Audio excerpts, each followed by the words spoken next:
Hello, Linda Joy here. I'm often asked how I make my distressed look watercolor cards, so I thought today I would do a video tutorial on that.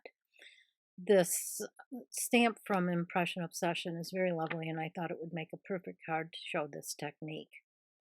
So I used my Misti and watercolor and some Tim Holtz Distress inks to get this look.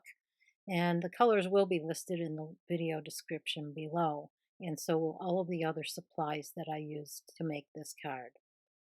To begin, I took my Misti and put in some watercolor paper, and now I'm inking up the stamp with a very light color of ink so that I can just get the image down and see what I'm working with here. Now I'm taking the watercolor brush, and this brush has water in it. So very lightly, so not to squeeze the brush, but just put down some water onto the individual lanterns like this, and it pulls the ink off of the edges. This starts coloring the image just a little bit. So now you see me putting different colors on, and I'm going to do the same thing. So I've added some oranges. I started with the yellow, and now I'm adding some deeper oranges and some other colors. And you see how that brings the detail back when I do this also.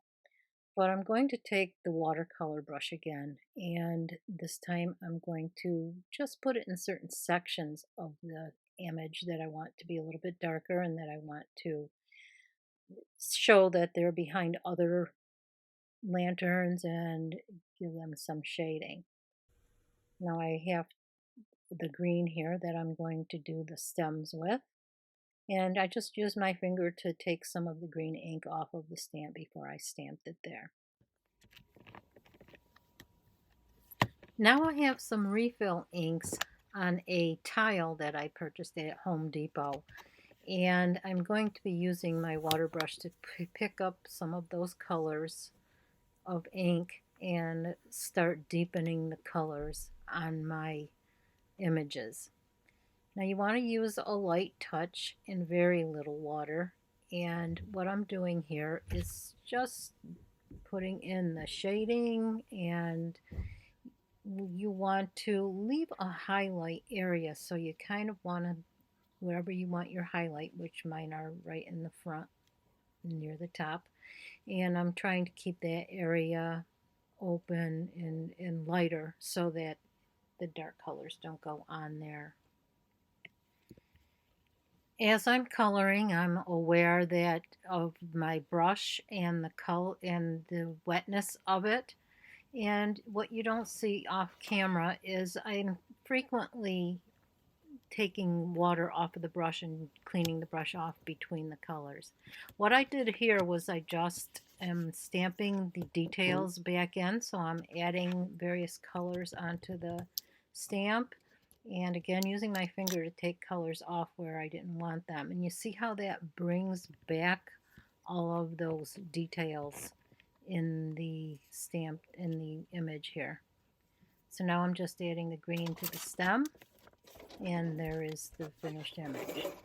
Now I used the heat tool to dry that, and now I'm taking my colored pencils and I'm adding highlights and bringing back some of the highlights that I may have gone too darkly over, and I'm going to be adding some deeper shading and just adding some of those finer details now with the colored pencil. Again, I dried this before I'm doing this very well with my heat tool. So you see me just adding different colors and bringing some of those colors more to life here. And this is the secret. Coming back with the colored pencil really does enhance your images, but it still maintains that watercolor look when you're finished. Especially where you want the darker colors, because you can really get into those fine areas. I use Polychromos colored pencils. I like them because they don't have that waxy buildup that many other pencils have, and once you get that wax built up after a couple, 3 layers, you can't put any more color on. And with Polychromos, I can make several layers. I just use a light touch with my pencils and just use colors to deepen that, and more pressure when I want the deeper colors. But you see how that's starting to look more lifelike now. For Now my the white main pencil, I like the Prismacolor white pencil. It has a creamier base, so the white goes down much lighter, and it really does the job. It really brings back that highlight, so you notice how much that is now starting to pop out. This is a mono eraser Tombow makes, and I like the point on this. It's very, very fine. So if you make a little mistake with your colored pencils, it will erase it and you can get into those little tiny areas. And I don't take the crumbs off with my hand because I don't want to smear anything, so I use a brush.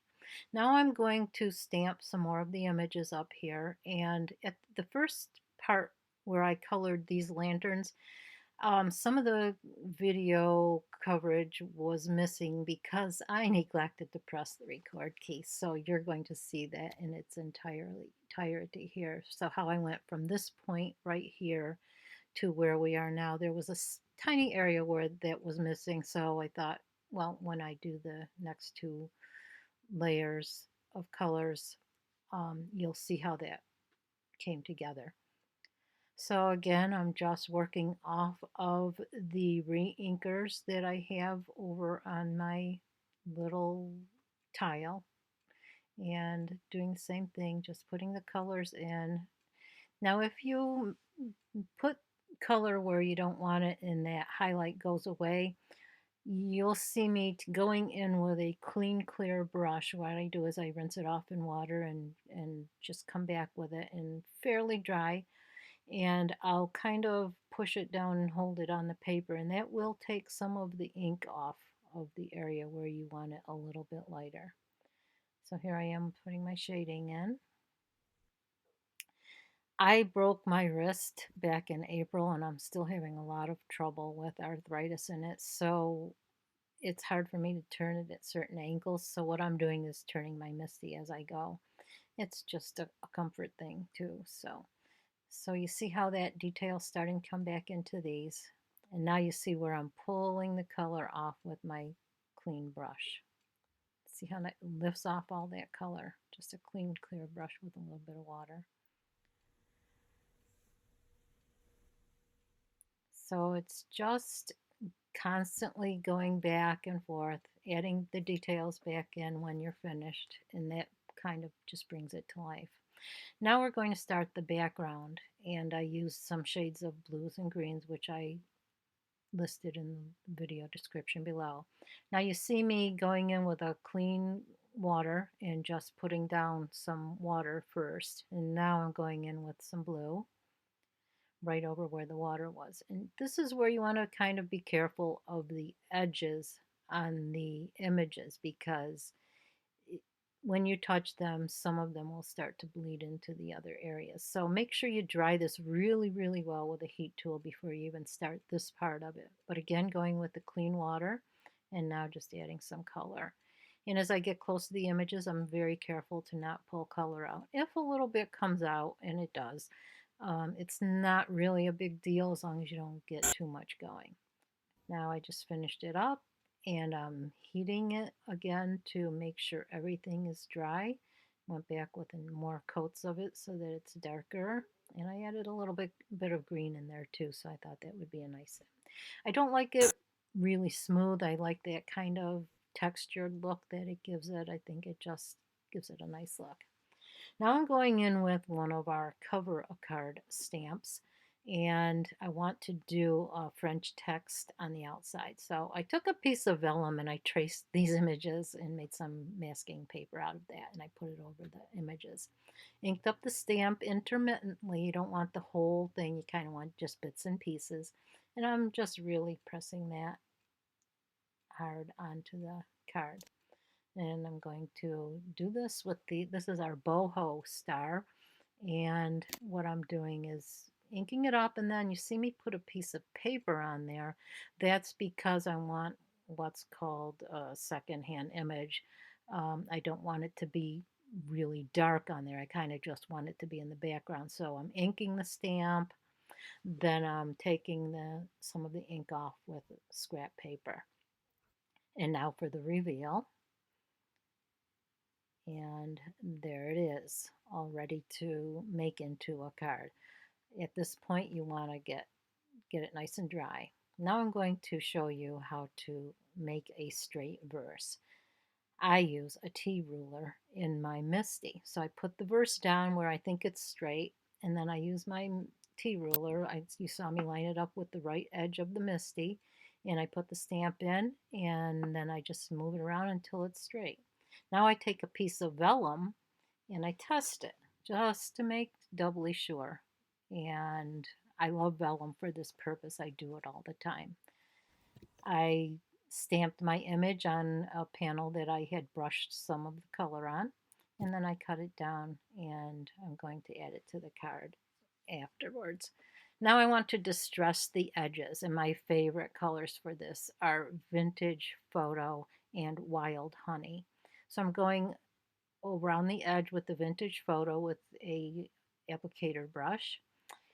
And I'm sorry about the jiggling on the video. I'm trying to work out a way that that won't happen in the future.